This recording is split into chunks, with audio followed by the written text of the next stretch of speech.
अयोध्या नगरी उस समय अपने स्वर्णिम युग में थी। सरयू नदी के तट पर बसी यह पावन भूमि धर्म, सत्य और करुणा का केंद्र मानी जाती थी। राजा दशरथ के न्यायपूर्ण शासन में प्रजा सुखी थी, खेतों में अन्न लहलहाता था और नगर में कहीं भी भय या अन्याय का नाम नहीं था। परंतु इस समृद्धि के बीच राजा दशरथ के हृदय में एक गहरी पीड़ा थी। वे संतानहीन थे। वर्षों तक उन्होंने यज्ञ, दान, तप और देव पूजा की, परंतु उन्हें उत्तराधिकारी का सुख नहीं मिला। अंततः महर्षि वशिष्ठ और ऋषि ऋषिशृंग के मार्गदर्शन में राजा दशरथ ने पुत्रेष्टि यज्ञ कराया। उसी यज्ञ की दिव्य परिणति थी 4 महान आत्माओं का अयोध्या में अवतरण। पुत्रेष्टि यज्ञ के पश्चात जब तीनों रानियों कौशल्या, कैकेयी और सुमित्रा ने दिव्य पायस ग्रहण किया, तब कुछ ही समय में अयोध्या में मंगल समाचार फैल गया। तीनों रानियां गर्भवती थीं। राजा दशरथ के आनंद का कोई ठिकाना नहीं था। उन्होंने दान पुण्य किया, ब्राह्मणों को वस्त्र और अन्न दिए और पूरे नगर में उत्सव मनाया गया। महर्षि वशिष्ठ ने कहा, राजन, ये गर्भ साधारण नहीं है। इनमें दिव्य आत्माएं अवतरित होने वाली हैं। ये युग परिवर्तन का संकेत है। उसी समय देवलोक में देवताओं की सभा चल रही थी। राक्षस राज रावण अपने अत्याचारों से तीनों लोकों को त्रस्त कर चुका था। उसने ब्रह्मा से वरदान प्राप्त कर लिया था कि उसे कोई देव, दानव या गंधर्व मार न सके। देवता विष्णु के पास गए और विनती की, हे प्रभु, अब केवल मनुष्य ही रावण का अंत कर सकता है।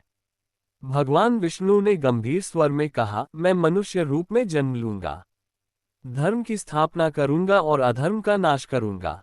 तभी ब्रह्मा ने कहा, अयोध्या में राजा दशरथ के घर यह अवतार संभव है। और इस प्रकार भगवान विष्णु ने श्रीराम के रूप में अवतार लेने का संकल्प लिया।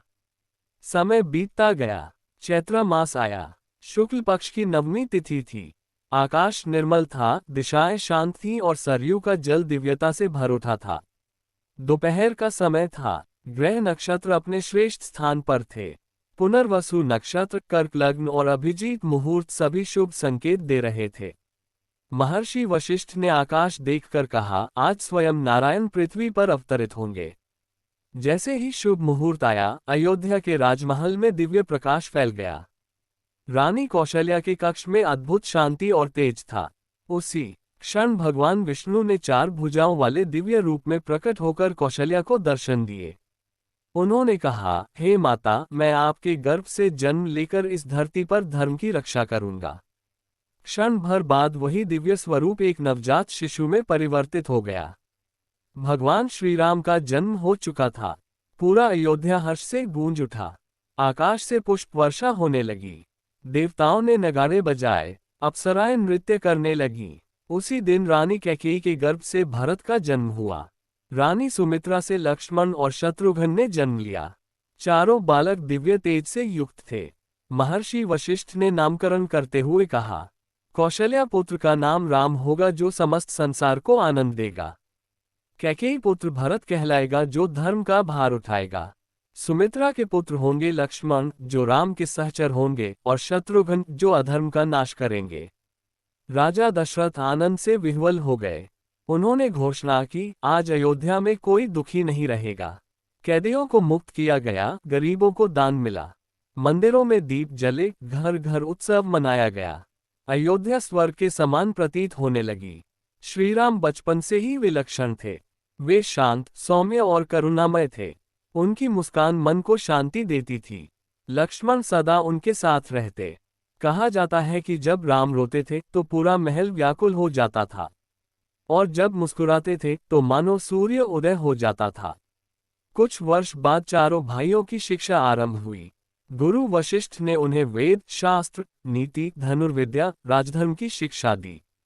राम हर विषय में श्रेष्ठ थे, परंतु उनमें कभी अहंकार नहीं था। राम और लक्ष्मण का प्रेम अद्वितीय था। लक्ष्मण बिना राम के भोजन नहीं करते और राम बिना लक्ष्मण के विश्राम नहीं करते। गुरु वशिष्ठ कहते, ये केवल भाई नहीं, धर्म और सेवा के प्रतीक हैं। कई ऋषि अयोध्या आए और बोले, हे दशरथ, आपका पुत्र केवल राजा नहीं बनेगा, वह युग पुरुष है। राजा दशरथ ने ये सुनकर भगवान को धन्यवाद दिया। श्रीराम का जन्म केवल एक राजा के पुत्र के रूप में नहीं हुआ था।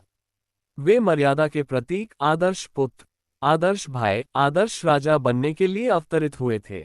उनका जीवन आने वाली पीढ़ियों के लिए मार्गदर्शन बनने वाला था। श्री राम जन्म कथा हमें सिखाती है कि जब धर्म संकट में होता है तब ईश्वर स्वयं धरती पर अवतरित होते हैं। राजा दशरथ का पुत्रेष्टि यज्ञ केवल संतान प्राप्ति का साधन नहीं था, बल्कि वह मानवता के उद्धार का आरंभ था। श्री राम का जन्म अधर्म के अंत और धर्म के युग का प्रारंभ था। अगर आपको यह वीडियो अच्छा लगा हो तो लाइक और सब्सक्राइब करें और अपने दोस्तों को शेयर करते हुए एक अच्छा सा कमेंट भी अवश्य करें। धन्यवाद।